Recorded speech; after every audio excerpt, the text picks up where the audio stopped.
Hello बच्चों, let's read the question. The question says the trachea is lined with ciliated simple squamous epithelium, stratified squamous epithelium, pseudo-stratified ciliated epithelium, pseudo-stratified squamous epithelium. ठीक है, तो अगर हम बात करें first of all epithelium की, तो एपिथीलियम के बारे में हम सभी जानते हैं कि एपिथीलियम जो होता है वो दो टाइप का होता है, simple epithelium and compound epithelium. Simple epithelium वो होता है जिसके पास सिंगल लेयर होता है और उनकी फंक्शनिंग क्या होगी, फंक्शनिंग ये होती है कि ये बॉडी कैविटीज, डक्ट्स और ट्यूब्स की लाइनिंग बनाता है।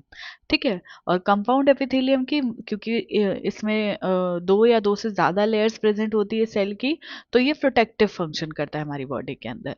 ठीक है, एपिथेलियम की एक एक इम्पॉर्टेंट बात ये भी है कि वो बेसिकली क्या ये, जैसे मान लो कि ये एपिथेलियल टिश्यू है, मान लेते हैं हम कि ये बेसमेंट मेम्ब्रेन है और ये एपिथेलियल टिश्यू है।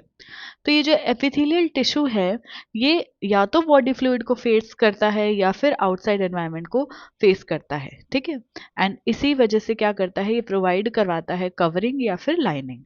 ठीक है, सो फ्री सरफेस, यहाँ पे जैसे ये सेल्स है तो यहाँ पे ये फ्री सरफेस को फेस करता है। ठीक है, तो ये तो हो गई एपिथेलियम की बात।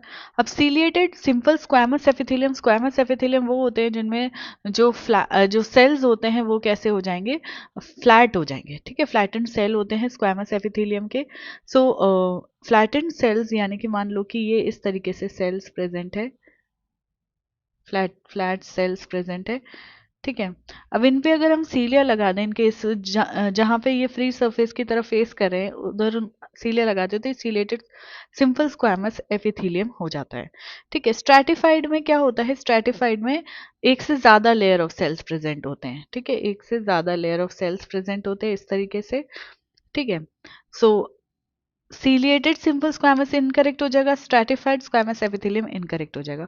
Pseudo stratified ciliated epithelium, pseudo का मतलब होता है फॉल्स, स्ट्रैटिफाइड का मतलब है कि हमें ऐसे लगता है कि एक से ज्यादा लेयर्स प्रेजेंट है सेल की, बट ऐसा होता नहीं है।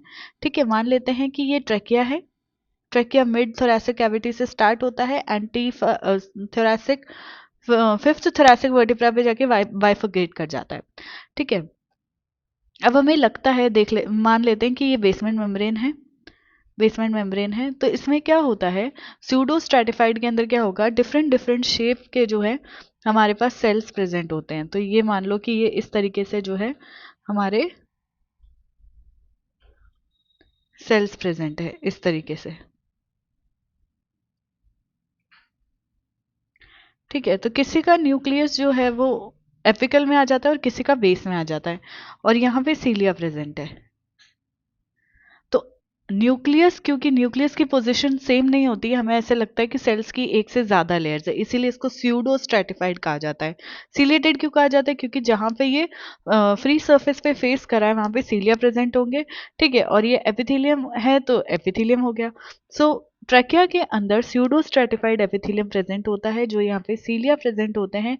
ये हेल्प करते हैं डर्ट, डेब्रिस और पैथोजन को बेसिकली रिमूव करने में, ताकि जो हमारे रेस्पिरेटरी ट्रैक्ट के अंदर जो इन्फेक्शन कॉज कर सकते हैं उनको रिमूव करता है ये ciliated pseudo stratified ciliated epithelium.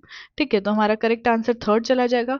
Fourth में गिवन है स्यूडो स्ट्रैटिफाइड स्क्वामस एपिथेलियम, अगर स्क्वामस एपिथेलियम प्रेजेंट नहीं होता है ये ऑप्शन इनकरेक्ट हो जाएगा। हमारा जो करेक्ट ऑप्शन है वो चला जाएगा ऑप्शन नंबर 3। इसके रिगार्डिंग इन्फॉर्मेशन आपको 11th की न्यू एनसीईआरटी में पेज नंबर 184 पे मिलेगा। आई होप कि आपको क्वेश्चन अच्छे से समझ आ गया है।